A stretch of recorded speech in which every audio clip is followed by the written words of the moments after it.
يعطيكم العافية إخواتي.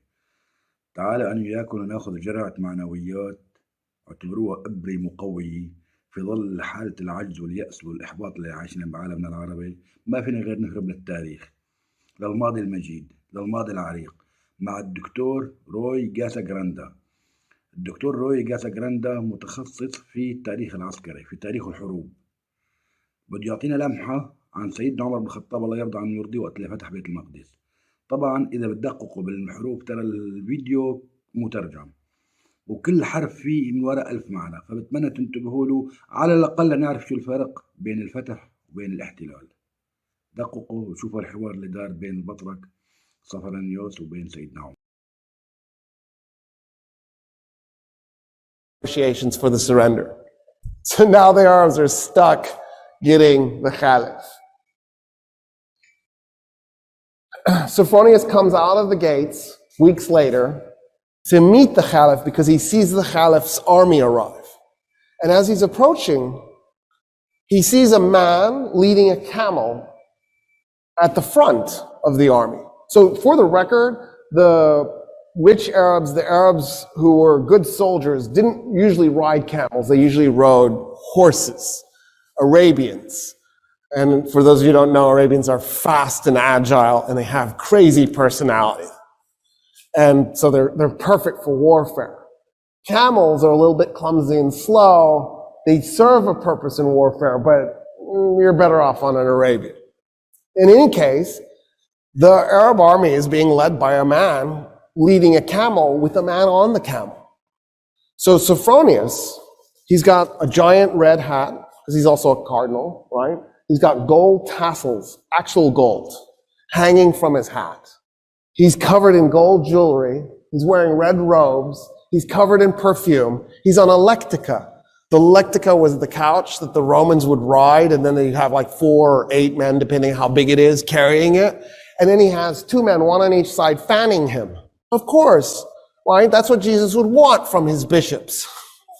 It's exactly right. And he's coming out on this lectica being fanned. And he comes up to the guy on the camel, and he says, where's the Caliph? And the guy on the camel does like this. He nods with his head at the guy leading the camel. So Sophronius turns to the guy leading the camel and goes, where's the Caliph? And the guy leading the camel says, I'm the Caliph. And Sophronius goes, dude, you're dressed in rags. The guy's pants were mended multiple times. His shirt was mended multiple times. And he goes, no, I'm the Caliph. And Sophronius goes, you've just conquered Iraq and Syria and all of Palestine minus Jerusalem. How is it you're so poor? And the Caliph goes, well, why would I collect wealth? We're not doing this war because I'm trying to plunder anything. I'm a humble man with humble needs. I just need good meal. And then Sophronius goes, why aren't you riding the camel? And Omar goes, that's my servant on the camel, and we take turns so that neither one of us gets exhausted. At this point, Sophronius is like, oh, what? Who just conquered us? What are these, Marxists? And so Sophronius gets off the lectica because he's shamed off of the thing. And he says, okay, I want to talk to you about our surrendering the city to you. And the Caliph says, I have an idea. Let's walk to the city and I'll tell you what I was thinking the terms would be. So we'll start there. And Sophronius goes, yes, of course. And as they're walking, Umar ibn al-Khattab says, why don't we do this? All Roman politicians leave Jerusalem. You just go, if you're a politician. So if you're a top bureaucrat, an officer, and you can take anything you can carry. So you can take gold, as long as you can carry it. And Sophronius goes, okay, that's reasonable. That's actually more than reasonable. I just assumed you'd enslave them and take their gold. I don't see how anybody would be mad about that. And then what else? And the Caliph goes, oh no, I was thinking that's it.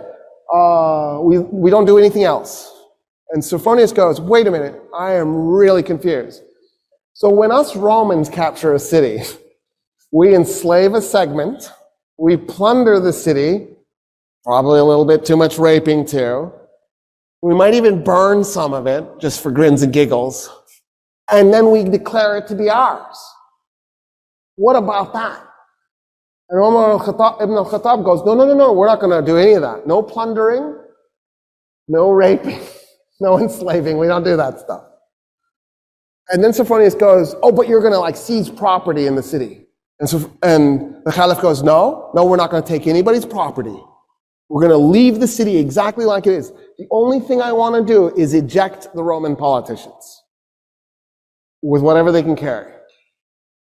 And Sophronius goes, there's nothing to negotiate. Yeah, we surrender the city this instant. I don't understand, actually. They walk into the city. Khalid is one of the men following. Amr ibn al-As. All these guys, they're on foot.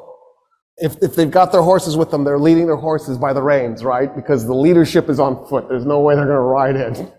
They're walking. And this is a holy city to them.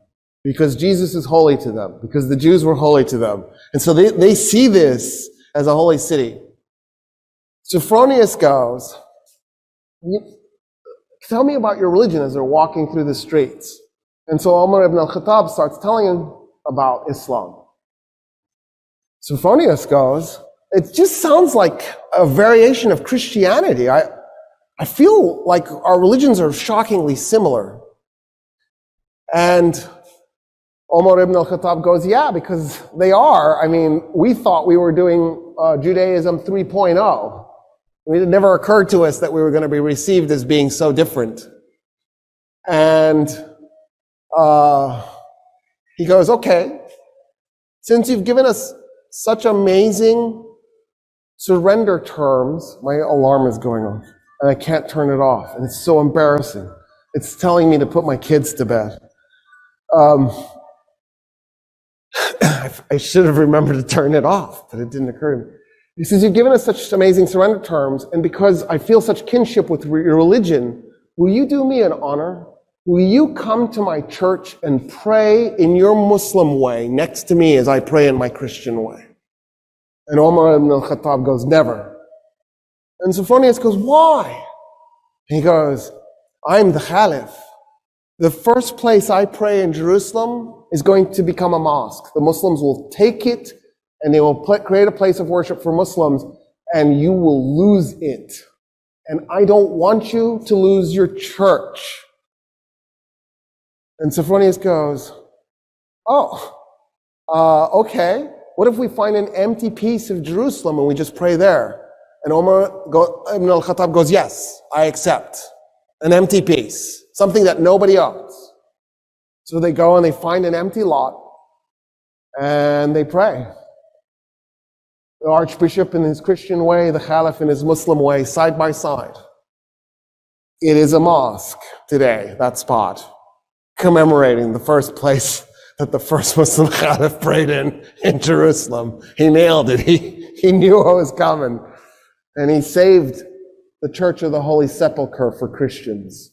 Because that's the church Sophronius wanted him to pray in. اللي عجبوا الفيديو يا اخواتي ما ينسى التعليق واللايك والمتابعة إذا بدوا، لأنه في فيديو تاني كمان نفس الدكتور بكرة إن شاء الله عن خالد بن الوليد.